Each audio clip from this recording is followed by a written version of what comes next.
Hey everyone, I thought I would show you what is in my fourth graders workbox pouches for this week. A lot of it, some of it, half of it, I don't know, is repetitive for things you've seen, so I'm not going to open every single pouch if it's pretty much the exact same thing I've shown in a previous video. But one thing that we don't keep in her cart, so there's not a pouch for anymore, is her math. But we do math every single day. We do one lesson out of Right Start, which is just 2 pages.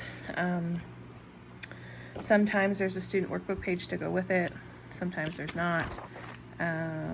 So all of our Right Start math, both the lesson book and the student book, goes on our cart where we keep all the manipulatives. So there is not a pouch for that, but I didn't want to forget to mention that she does do a math lesson every single day. She does spelling every single day. We do my phonetic zoo. And I have videos on this, and I've shown it in our other workbox videos, so I'm not going to pull that out. Same with our Lightning Lit. Because we are nearing the end of the year, we still have, I can't do the math in my head. We still have like 4 or 5 weeks left, I think, from when you're seeing this. Maybe 4 weeks. Anyway, it doesn't matter. But as we're getting closer to the end, I pulled her handwriting. I'd rather just her focus on things that actually need to get done by the end of the year. So there's some things I pulled out we're just not doing. Handwriting's one of them. She's fine. We'll pick it up again next year. Or she still writes in cursive in other areas of our curriculum. So anyway, and I kind of reorganized some of our pouches. So this used to be literature and composition. We are not doing the composition portion of Lightning Lit right now, so this is just literature. So she's still reading Tuck Everlasting. We have one more book after this, and then we're done with Lightning Lit. But anyway, so she's about halfway through that, and this doesn't change from week to week. I just tear out the pages that go with, and I put them in this folder for her, and she does the one she's supposed to do. She does this fairly independently. And then again, I showed this last week, or whenever the last video was I filmed. She has her vocabulary notebook, and I just put words in here for her that I have pulled from the book that she's reading, and then she goes through and does whatever the page calls for. So that is what we have in our literature pouch for her for this week.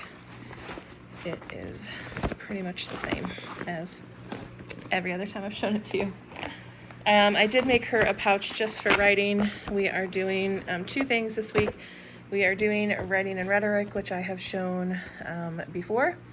It's funny, is the last video that I uploaded, when I was editing it, I noticed the post-it note. I just turned to that and said, oh, we're on lesson 4. And when I was editing it, I was like, are we really on lesson 4? We can't be on lesson 4. We've been doing it forever. She never moves her post-it note. I put it in there for her, and she never moves it, and I don't use her book. So anyway, we're not on lesson 4. We're almost done with lesson 9. So I moved her post-it note, and so this is the same. We just do 2 pages a day. Sometimes, like this one, we might do, I don't know, could possibly do 3. It just depends how long this stuff takes. If there's a big writing project, it takes, not project, but where she has to write this, would just be 1 day. So probably one day we'll do these 2 and this, and then the next day we would do this, and then that lesson's done, and we would start the next lesson. So that's what she has in there for writing. However, she also has this, which I bought for next year. I bought one for my son too, just as, I don't know why I bought it. I liked it. I thought it looked cool. And I thought it could just be an add-on or some independent work for her, or if we needed extra writing. Anyway, the one I got for my son, I have him doing right now because we didn't do as much writing this year as we probably should have, and he needs more stuff to do. But because he's doing his, she's very jealous and wants to do hers. So I went ahead and pulled this for her. She can work through it. If she wants to do it, she can do it. But the first chapter in here is on personal narratives. And my son is on that chapter in his book as well. So if you watched what is in my first graders workboxes, I talked about we're going to just do kind of a little group lesson on personal narrative. I have a picture book from the library, which I showed in his video. And I have Illustory for each of them. where you write a story and you send it in and they bind it like a real book for you. So there's more about that in his video, but that's why that is in her pouch. All right, so moving right along. Her art, we did have two things in here. We had her drawing lesson book and we had a photography thing she is working on, but she's really more into the drawing right now, and so I wanted her to just focus on that and get it done. She already read the whole book because she said, Mom, it was just so good I couldn't stop. So she's going back through now and doing the actual lesson. She's like kind of rereading each chapter and doing the drawing lesson that goes with it. So she's almost done with that, and I wanted her to just finish that, and then I'll move the photography back in there. So that's what she has for art. And for social studies, there's kind of a lot in here. So we have been working this year on note-taking, how to take notes, mostly just in social studies because it helps her with her retention of the information. So we've been trying a lot of different things. We've been doing a lot of Cornell notes, which I think I like the best, but she was kind of getting bored of them. So I switched it up at one point, and she was taking her notes on Post-it notes and sticking them all over, and she really liked that. So for this week, we are doing this lesson. We're doing Ohio history. And this one is on like inventors, famous Ohio inventors, timelines, and I think that's it for that lesson. So what I have for her, like with every week, she does the vocabulary that's in the chapter, just in her notebook. She writes the definition, draws a picture, all of that.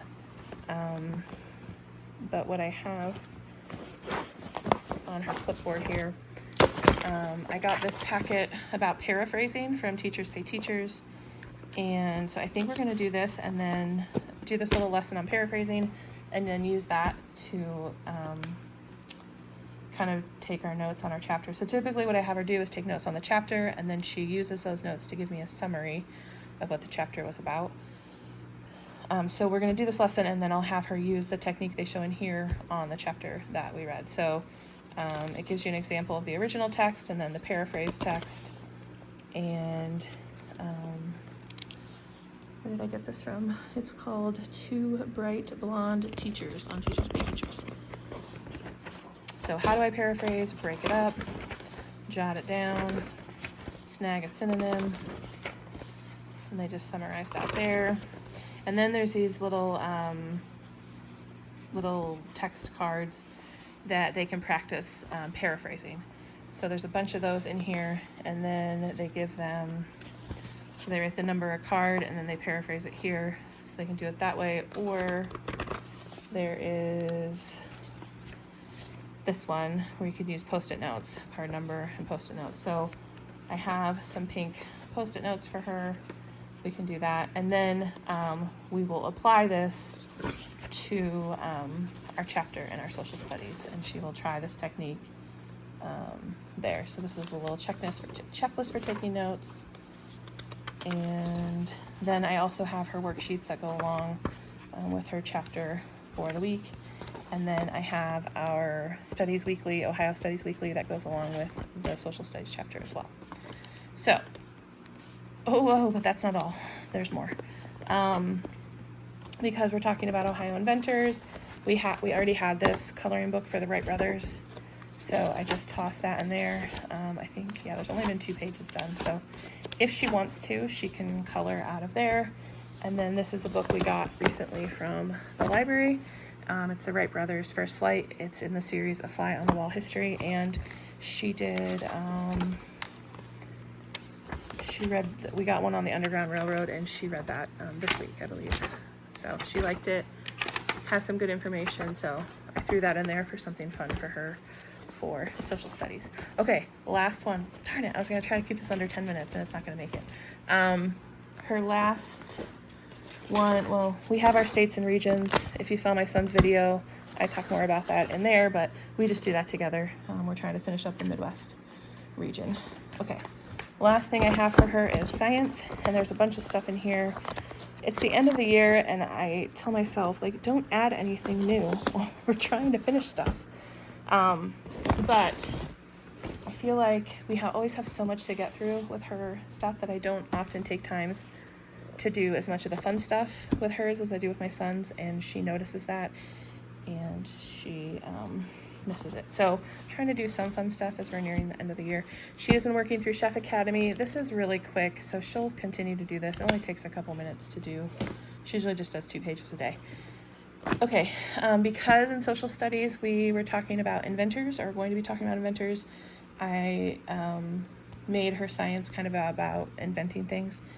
And so the first one I have, this toy book, which we've read several chapters from this before. It's Toys, Amazing Stories Behind Some Great Inventions, but I do not believe we've read every single chapter in here.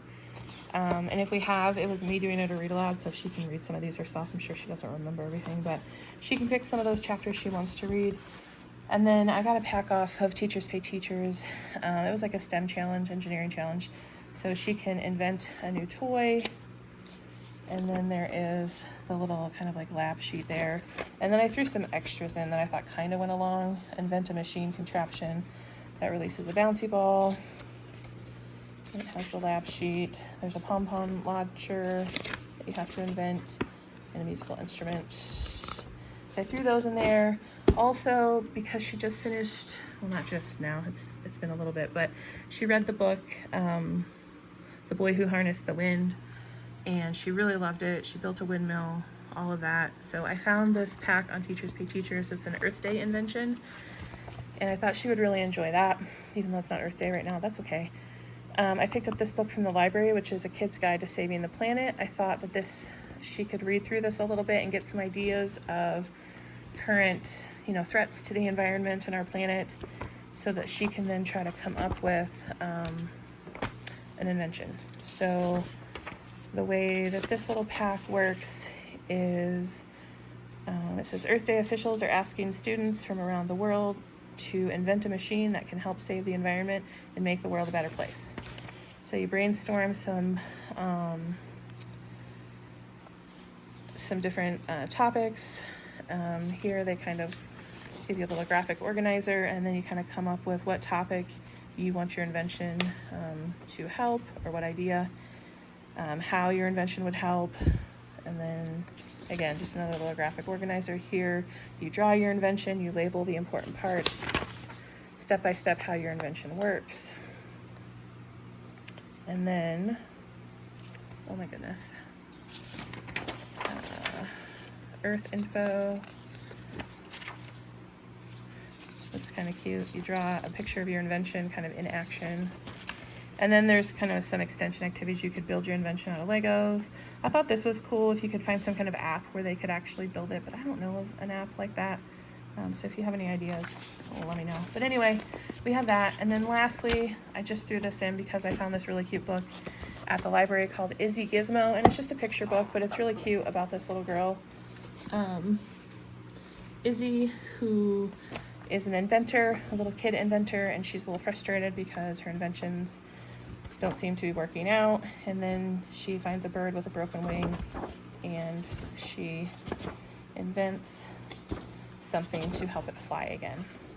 So I had one more little engineering pack where you can invent a pet self-feeding system for your pet, and I thought, close enough, I'll put it there. So she could do one of those, she can do all of them. I don't really care, it's up to her, but that's what I have for her for science this week. All right, under 15 minutes. If you have any questions, let me know down below.